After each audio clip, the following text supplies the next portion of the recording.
बनी देवरानी। बहुत ही अच्छे दिनों पर बहू तू हमारे घर में आई है। होली जैसा त्योहार आने वाला है 2 दिन बाद। होली आने वाली है, ये बात सुनते ही रिया अपने मन में कहती है, अरे वाह, अब तो होली आने वाली है, अब तो मुझे बहुत सारा भांग खाने को मिलेगा। अरे देवरानी जी, अभी से कहाँ खो गई? अभी तो होली आने में 2 दिन बाकी है। फिलहाल तो कल जाकर हमें ढेर सारी शॉपिंग करनी है होली की। चलिए आप आराम कर लीजिए। जाओ शिखा, अपनी छोटी भाभी को उनके कमरे में छोड़ दो। आइए भाभी, मैं आपको छोड़ देती हूँ आपके कमरे में। अगले दिन रिया सभी को अपनी पहली रसोई का खाना बनाकर खिलाती है, जिसे खाकर ससुराल वाले कहते हैं, बहू खाना बहुत अच्छा बना है। एक काम करना भाभी, होली के पकवान भी आप ही बनाना। जब खाना इतना स्वादिष्ट बनाए तो पकवान कितना स्वादिष्ट बनाओगी आप। अरे बस बस, अगर खाना पीना हो गया हो तो हम देवरानी जेठानी को जल्दी फुर्सत दे दो, क्योंकि हमें होली की शॉपिंग करनी भी जाना है। अरे हाँ हाँ, हमारी तरफ से तो फुर्सत ही है, हमें खाने में और कुछ नहीं चाहिए। हम लोगों का पेट फुल हो गया है। तुम दोनों देवरानी जेठानी जाओ और होली के त्योहार के लिए शॉपिंग कराओ बाजार से। मम्मी मम्मी, मेरे लिए इस बार होली पर बहुत सारे गुब्बारे और पिचकारी लेकर आना, बंदूक वाली पिचकारी। हाँ हाँ, सब कुछ लेकर आऊंगी, पहले जाने तो दो। अब कुछ ही देर में कोमल और रिया होली के त्योहार की शॉपिंग करने के लिए बाजार जाते हैं। भैया जी, ये लाल पीले गुलाबी कलर के गुलाल के पैकेट कितने के दिए? मैम साहब, ये सभी गुलाल के पैकेट अलग अलग रेट के हैं। कोई 250, तो कोई 350, 300, तो कोई 500 तक के भी हैं। आपको कौन सा चाहिए? भैया, मुझे मिलावट वाला कलर नहीं चाहिए, जिसमें केमिकल की मात्रा बिल्कुल भी ना हो, मुझे वो दे दीजिए, क्योंकि गुलाल बच्चे भी खेलते हैं और बुजुर्ग भी। तो आप एक काम करिए, ये 400-500 वाले गुलाब के पैकेट ले लीजिए। ये सारे गुलाल ऑर्गेनिक हैं, इनमें जरा भी केमिकल या मिलावट नहीं है। अब जहाँ कोमल तरह तरह के गुलाल खरीद रही थी, वहीं दूसरी तरफ रिया भांग के पैकेट को हाथ में पकड़ के दुकानदार से कह रही थी, भैया ये सूखे भांग के पत्ते कितने के दिए, और ये भांग के गोले और ये भांग पाउडर, इनका प्राइस क्या है, जरा बता दीजिए। अरे अरे रिया, ये क्या कर रही हो? ये भांग तुम क्यों खरीद रही हो? इतने सारे भांग के आइटम का तुम क्या करोगी? ये सब तो घर के जेंट्स खरीदते हैं ना। अरे जेठानी जी, आपको क्या पता कि मुझे भांग कितना पसंद है, इसीलिए तो ये तरह तरह के भांग मैंने खरीदे। ये देखो, ये भांग की गोलियां, भांग का पाउडर और ये भांग की सूखी पत्तियां। साल में एक बार तो मौका मिलता है भांग खाने का, और मैं बेसब्री से इंतजार कर रही थी होली का। अब जब होली आ गई है तो मैं जी भर के भांग पीऊंगी। अरे बाप रे, आपकी बातें सुनकर और आपके हाथ में इतने सारे भांगों को देख कर तो मुझे लगता है देवरानी जी आप तो भांग की दीवानी है। हाँ, आप सही समझी जेठानी जी, आप ऐसा कह सकती हैं कि आपकी देवरानी भांग की दीवानी है। मैं तो होली का त्योहार मनाती ही इसलिए हूँ ताकि मुझे ढेर सारा भांग पीने को मिले, लेकिन ये बात आप किसी को बताइएगा नहीं। ओके ओके, मैं किसी को नहीं बताऊंगी, लेकिन मेरी भी शर्त है, भांग पीना तो ठीक है लेकिन लिमिट में। अगर जरूरत से ज्यादा पिया तो मैं घर में हर किसी को बता दूंगी कि तुम भांग की बहुत बड़ी दीवानी हो। अब दोनों देवरानी जेठानी होली के त्योहार की शॉपिंग करके अपने घर आती हैं। मम्मी मम्मी, मेरी बंदूक वाली पिचकारी दो ना, कहाँ है? हाँ हाँ, वो देखो मैंने टेबल पर रख दिया है, जाओ ले लो और मुझे परेशान मत करो, मुझे और भी बहुत काम करना है। ऐसे ही अगले दिन देर शाम गायत्री गुल्लू का हाथ पकड़ के, सुन लो तुम दोनों देवरानी जेठानी, आज होलिका दहन है, जाकर ढेर सारा कढ़ी बना लो और कुछ बड़ी तल के मुझे दे दो, ताकि मैं उन्हें होलिका दहन में जला सकूं, जिससे हमारे घर की सारी बलाएं उसमें जल जाएं। रुकिए माँ जी, मैं अभी 5 मिनट में आपके लिए 5 से 7 बड़ी लेकर आती हूँ। कोमल फटाफट रसोई में आकर बेसन घोलकर कढ़ाई में बड़ी बड़ी 5-7 बड़ियां तलकर लेकर आती है और उन्हें कटोरे में लेकर अपनी सास के हाथों में देते हुए कहती है, ये लीजिए माँ जी, बेसन की बड़ियां, आप इन्हें होलिका दहन में डाल दीजिएगा। ठीक है, मैं गुल्लू को अपने साथ लेकर जा रही हूँ, जब तक तुम दोनों देवरानी जेठानी मिलकर ढेर सारा कढ़ी और पकौड़े बना लो, क्योंकि होलिका दहन वाले दिन कढ़ी का पकवान ही बनता है। जी माँ जी, मैं और जेठानी जी मिलकर सब कर लेंगे, आप चिंता मत कीजिए, आप आराम से जाइए। अब गुल्लू को लेकर गायत्री वहां से चली जाती है और कोमल रिया के साथ आकर रसोई में बहुत बड़ी कढ़ाई में कढ़ी बना रही होती है। वहीं दूसरी तरफ बेसन की पकौड़ियां भी तल रही होती है। अरे जेठानी जी, कितना फीका फीका होली का त्योहार जा रहा है। अभी तक मैं अपने मायके में होती ना तो ना जाने कितने भांग के पकौड़े खा चुकी होती, कितने भांग के ग्लास पी चुकी होती। आप एक काम करिए ना, इन्हीं पकौड़ियों के साथ साथ 2-3 भांग के पकौड़ियां भी तल दीजिए ना। हरगिज नहीं, आपका दिमाग खराब हो गया क्या देवरानी जी? होली कल है और आप आज से ही भांग खाने की फिराक में हैं। इतना भी भांग का दीवाना होना ठीक नहीं है।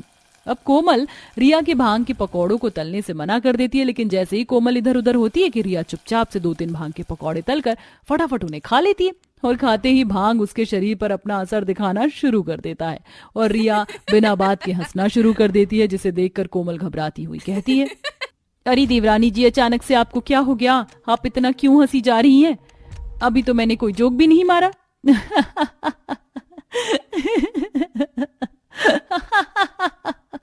पता नहीं जेठानी जी, मुझे तो बहुत हंसी आ रही है। तभी कोमल की नजर गैस पर जाती है जहां पर भांग के कुछ पत्ते गिरे हुए होते हैं, जिसे देख कोमल मन में कहती है, बाप रे, लगता है देवरानी जी ने अपने भांग के पत्तों की पकौड़ियां बनाकर खा ली हैं। अब मैं क्या करूं, इनका तो हंसना ही बंद नहीं हो रहा है। कुछ देर बाद गायत्री और गुल्लू भी घर लौटते हैं। घर का सारा सदस्य डाइनिंग टेबल पर खाने का इंतजार कर रहा होता है। जहां कोमल सबके लिए खाना परोसती है, वहीं रिया डाइनिंग टेबल पर बैठकर हंस रही होती है। अरे ये कैसी कढ़ाई बनाई है? ये जरूरत से ज्यादा पतली लग रही है। इतनी पतली कढ़ी, ऊपर से इतनी पीली।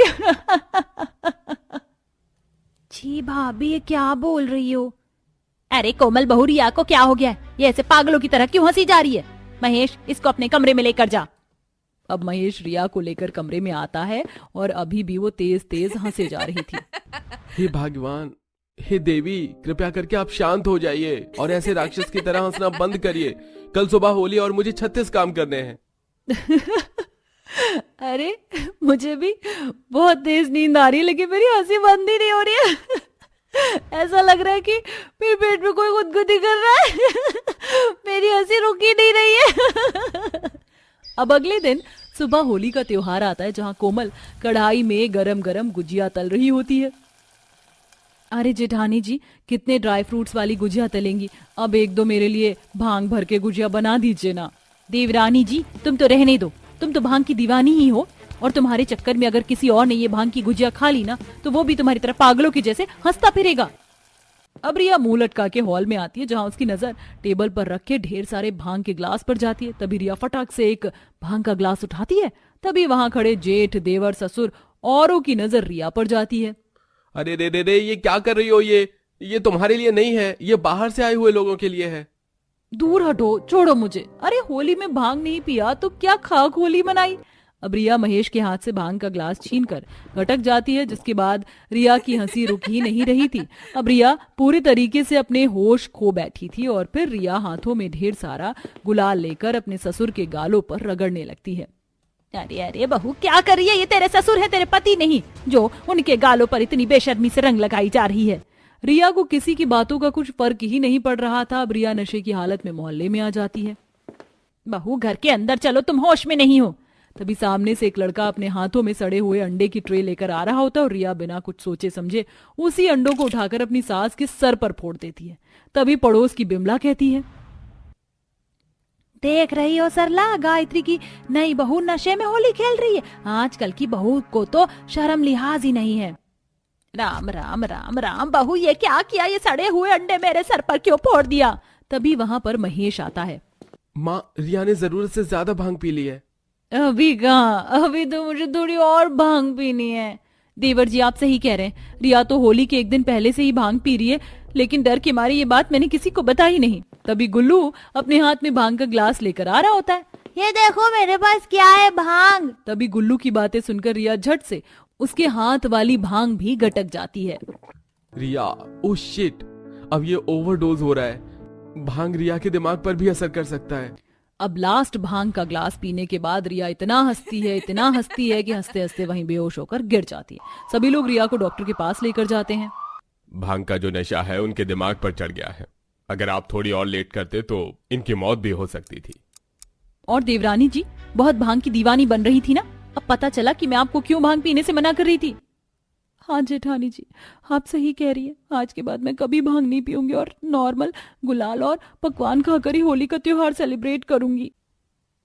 भैया, आप दुबई जाकर हमें रोज कॉल करना और अपना ख्याल रखना। गौरव बेटा, समय पर खाना खाना और यहाँ की चिंता बिल्कुल मत करना। भगवान करे तुम्हें जिंदगी में बहुत सफलता मिले।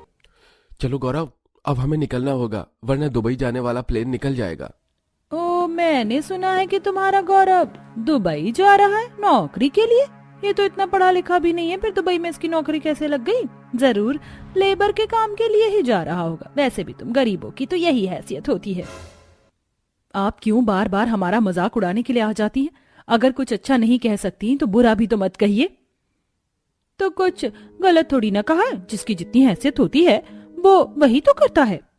हाँ बाबा, आप लोगों की बात पर ध्यान मत दीजिएगा। मैं भले ही मजदूरी के काम के लिए दुबई जा रहा हूँ, लेकिन वहां जाकर मैं खूब मेहनत करूंगा और हर महीना आपको पैसे भी भिजवाऊंगा।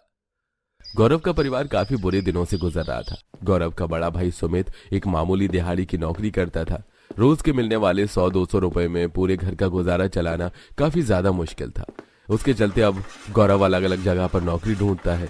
गौरव के एक दोस्त के चलते गौरव की दुबई में एक मजदूरी की नौकरी लग जाती है और अब गौरव दुबई में मजदूरी की नौकरी करके हर महीने पैसे अपने परिवार को भिजवाया करता था। अब तो गौरव भैया हर महीने पैसे भिजवा रहे हैं। अब तो मेरा क्रिकेट एकेडमी में एडमिशन हो जाएगा ना?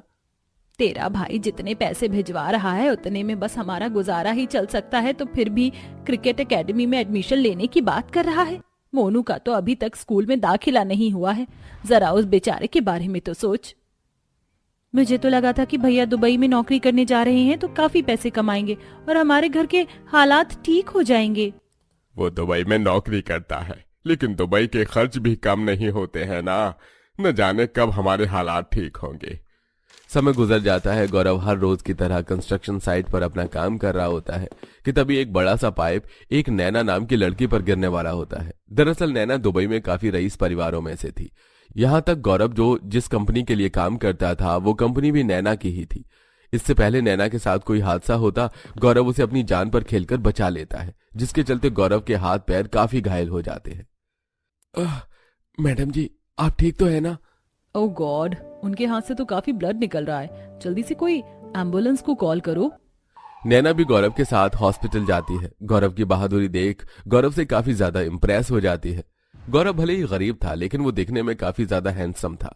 उसके हैंडसम होने और बहादुरी को देख अब धीरे धीरे नैना गौरव को पसंद करने लगी थी और आज तो नैना अपनी कंपनी में काम करने वाले गरीब मजदूर गौरव को प्रपोज ही कर देती है। गौरव, मैं तुम्हें पसंद करती हूँ और तुमसे शादी करना चाहती हूँ। मैडम जी, आप ये क्या कह रही हैं? आप करोड़ों अरबों की कंपनी की मालकिन हैं और मैं एक मामूली सा लेबर। आप एक गरीब के साथ ऐसा कैसे मजाक कर सकती हैं? गौरव, मैं कोई मजाक नहीं कर रही हूँ। मैं तुमसे सच में प्यार करती हूँ और प्यार में क्या अमीर क्या गरीब, आई नो तुम भी मुझे पसंद करते हो। गौरव भी नैना को मन ही मन पसंद करता था। नैना के प्रपोज के करने के बाद अब गौरव नैना को मना नहीं कर पाता और अब दोनों दुबई के कोर्ट में सिंपल तरीके से शादी कर लेते हैं और अब नैना गौरव के साथ अपने इंडिया वाले ससुराल जाने को कहती है। लेकिन मैडम जी, आप यहाँ इतने ऐशो आराम में रह रही हैं, अगर आप मेरे साथ इंडिया जाएंगी तो ये सब कौन देखेगा? और आपके बिजनेस को भी तो आपको ही खुद संभालना है। मेरा भाई काफी समय से बिजनेस स्टडीज कर रहा था, जिसके चलते बिजनेस की रिस्पॉन्सिबिलिटी मेरी थी, लेकिन अब वो इस काबिल हो चुका है कि वो सारे बिजनेस हैंडल कर सकता है और मैं इंडिया में भी ऑनलाइन तरीके से अपना बिजनेस संभाल सकती हूँ। मुझे तो बस अब तुम्हारे साथ इंडिया जाना है और अपने ससुराल वालों से मिलना है। गौरव नैना को मना नहीं कर पाता और अब नैना अपने प्राइवेट जेट में बैठकर गौरव के साथ कुछ घंटे में इंडिया पहुंच जाती है। नैना का प्राइवेट जेट गौरव के घर के पास बने एक बड़े से पार्क में उतरता है, जिसे देख मोहल्ले के सभी लोग वहां भीड़ जमाकर खड़े हो जाते हैं। गौरव नैना के साथ जैसे ही प्राइवेट जेट से निकलता है तो सबकी नजर नैना पर से हटती नहीं है। नैना ने जो कपड़े पहने थे वो ऊपर से नीचे तक पूरे सोने के बने हुए थे। ये कौन है? ऊपर से नीचे तक पूरी सोने से लदी पड़ी है। कहीं ये गौरव दुबई से किसी शेख की बेटी को अगवा करके तो नहीं ले आया? अरे जरा इसका प्लान तो देखो कितना बड़ा है और इस पर भी कितने सारे हीरे लगे हैं। सभी लोगों का नैना को देखकर मुंह आंख खुला का खुला रह जाता है। गौरव आवाज लगाकर अपने परिवार वालों को बाहर बुलाता है। गौरव को देखकर उसके परिवार वाले काफी खुश थे कि तभी नैना पर जैसे ही उनकी नजर जाती है तो वो सब भी काफी हैरान होते हैं और अब गौरव उन सभी को नैना के बारे में सारी बात बताता है। मम्मी जी, पापा जी नमस्ते। भैया भाभी कैसे हैं आप? और पवन, भावना, कैसी चल रही है तुम लोगों की पढ़ाई? दुबई वाली चाची को तो हिंदी भी बोलनी आती है। हाँ मोनू बेटा, मुझे हिंदी बोलनी आती है और पता है मैं आपके लिए दुबई की फेमस कुनाफा चॉकलेट लेकर आई हूँ। अब तुम सब देखते रहोगे या बहू का स्वागत भी करोगे? जा सपना, जल्दी से जाकर आरती की थाली लेकर आ। पूरा परिवार मिलकर नैना का हिंदुस्तानी तरीके से गृह प्रवेश करता है। अपने छोटे से गरीब ससुराल में आकर नैना काफी ज्यादा खुश थी। सभी लोग जल्दी से चटाई और उसके ऊपर चादर बिछाते हैं, जहां नैना बैठकर आराम करती है। मैं आपके लिए मस्त अदरक वाली गर्मा गर्म चाय बनाती हूँ। मैं आपके लिए गर्मा गर्म समोसा कचौरी लेकर आता हूँ। हमारे यहाँ का नत्थू हलवाई काफी बढ़िया समोसे और कचौरी बनाते हैं। अपने ससुराल वालों का इतना प्यार देखकर वो बहुत खुश होती है। और अब ऐसे ही 1-2 दिन गुजर जाते हैं। आसपास के पड़ोस के सभी बच्चे रोज रोज स्कूल जाते हैं, लेकिन नैना की जिठानी का बेटा मोनू पूरा दिन घर पर रहता है, जिसे देख अरे मोनू, गली मोहल्ले के तुम्हारे सारे दोस्त रोज स्कूल जाते हैं, लेकिन जब से मैं आई हूँ तुम स्कूल ही नहीं जाते। क्या तुम्हें स्कूल जाना पसंद नहीं? मुझे स्कूल जाना बहुत पसंद है, लेकिन मेरा अभी तक स्कूल में एडमिशन ही नहीं हुआ। मोनू की बात सुनकर नैना समझ जाती है कि पैसों की कमी के चलते मोनू का एडमिशन नहीं हुआ है, और अब नैना खुद शहर के सबसे बड़े स्कूल में बच्चे का एडमिशन करवाती है, जिससे ये बात घर में सभी को पता चलती है। मैं कैसे तुम्हारा शुक्रिया अदा करूं? रोज अपने बच्चों को स्कूल ना जाता देख दिल दुखता था। कभी सोचा तक नहीं था कि इसका शहर के सबसे बड़े स्कूल में एडमिशन होगा। अरे भाभी, आप कैसी बातें कर रही है? मोनू तो मेरे बच्चे जैसा है। और अब मोनू, तुम्हें खूब मन लगाकर पढ़ाई करनी है। चाची जी, मैं खूब मन लगाकर पढ़ाई करूंगा, बड़ा होकर पायलट बनूंगा। ऐसे कुछ दिन गुजर जाते हैं। नैना को भावना के जरिए पवन का क्रिकेट एकेडमी ज्वाइन करने का सपना पता चलता है, और अब खुद नैना एकेडमी जाकर फीस भरकर पवन के लिए क्रिकेट एकेडमी का फॉर्म लेकर आती है, जिसे देख मुझे तो यकीन नहीं हो रहा है कि मेरे हाथों में मेरे बचपन का सपना है। जिंदगी एक बार मिलती है, इसलिए अपने हर सपने को पूरा करना जरूरी है। और अब कल से तुम्हारी ट्रेनिंग भी स्टार्ट है। तुम्हें भी विराट कोहली की तरह एक फेमस क्रिकेटर बनना है। नैना के ससुराल की हालत काफी ज्यादा खराब थी। जब देखो घर की दीवारों से मिट्टी झड़ती, साथ ही साथ घर में किसी के पास एक पक्का रोजगार भी नहीं था। इसलिए अब नैना उसी मोहल्ले में एक जमीन खरीदकर बड़ा सा घर बनवाती है, और अपने जेठ को एक बहुत अच्छा रोजगार भी खोल कर देती है, जिसे देख हमें तो लगा था कि हमारी बहू दुबई से आई है तो पैसों के चलते बहुत घमंडी होगी, हमारे साथ अच्छा बर्ताव नहीं करेगी, लेकिन बहू तुमने तो हमारी सारी गलतफहमी दूर कर दी। ऐसा लगता ही नहीं है कि तुम इस घर की बहू हो। मुझे तो लगता है भावना की तरह तुम भी मेरी बेटी हो। आप लोग मुझे अपनी बेटी ही मानिए। और पता है, नए घर की खुशी में मैंने एक बहुत बड़ी दावत भी रखी है और सभी मोहल्ले वालों को भी बुलाया है। अब आप लोग जल्दी से जाइए, तैयार हो जाइए। नैना अपने ससुराल वालों के लिए फिर सोने से जुड़े हुए कपड़े दुबई से मंगवाती है, जिसे पहनकर सभी काफी खुश थे। और मोहल्ले के सभी लोग नैना के बुलाए हुए दावत में आते हैं, जिसमें नैना ने दुबई के फेमस शेफ को बुलवाकर दुबई के लजीज पकवान बनाए थे, जिसे परिवार के पास रहने को पक्का घर नहीं था, जो हमेशा साल भर फटे पुराने कपड़े पहनते थे, जिनके घर में मुश्किल से साल में कोई अच्छी सब्जी बनती थी। आज उसी परिवार के ऐसे हालत देखकर सभी अमीर घमंडी पड़ोसियों का मुंह बना हुआ था। किस्मत हो तो इसकी जैसी हो। कहाँ कुछ दिनों पहले तक तो कोई इनसे सीधे मुंह बात भी नहीं करता था, और अब मोहल्ले के अमीर सभी लोग इनकी दावत में आए। इनकी दुबई वाली बहू ने तो कमाल करके रख दिया। और नहीं तो क्या। और तुमने सुनीता और उसकी बहू बेटियों को देखा? सोने के जड़े हुए कपड़े, हाथों में इतने मोटे मोटे सोने के कंगन और हार पहने। मुझे तो इनसे बहुत जलन हो रही है। काश हमारा भी कोई दुबई में रहता और हमारे लिए भी ये सब करता। अब ये सब छोड़ो, मैंने सुना है काउंटर पर दुबई की गोल्ड वाली आइसक्रीम भी है। चलो चलकर उसे खाते हैं। अपनी जलने वाली पड़ोसियों की बात सुनकर नैना काफी ज्यादा हंसती है, और अब अपने पूरे परिवार के साथ उस दावत को एंजॉय करती है।